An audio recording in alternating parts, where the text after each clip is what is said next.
আজি বতৰটো ডাৱৰীয়া, ঘৰত থাকিও আমনি লাগিছে, তাকে ভাবিলোঁ এপাক ওলাই যাওঁ। সেইবুলি বাইকখন লৈ আমাৰ গেলা ৰাস্তাটোৱেদি আহিলোঁ ওলাই, আৰু ইফালে ইহঁত দুটাক লৈ আহিলোঁ কমাৰবন্ধালৈ বুলি।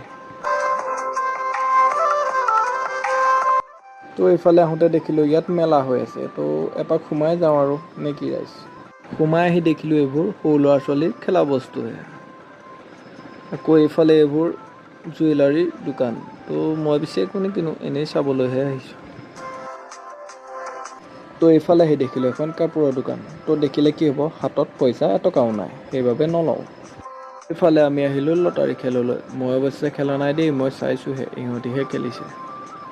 200-300 টকামান লটাৰী খেলাৰ পিছত ইহঁতৰ কপাল ফুলিল আৰু এইফালে হাতত চাউলৰ বেগ আৰু মিঠাতেল লৈ ওলাল ঘৰলৈ বুলি। লটাৰীত জিকা ফূৰ্তিত চিংৰা খাবলৈকে লৈ আহিলে হোটেললৈ, তো খাই ল'লোঁ আৰু এতিয়া গৈ থাকোঁ ধুনীয়াকৈ ঘৰলৈ। আন্ধাৰো হ'ল বহুত, তো আজিলৈ বাই বাই।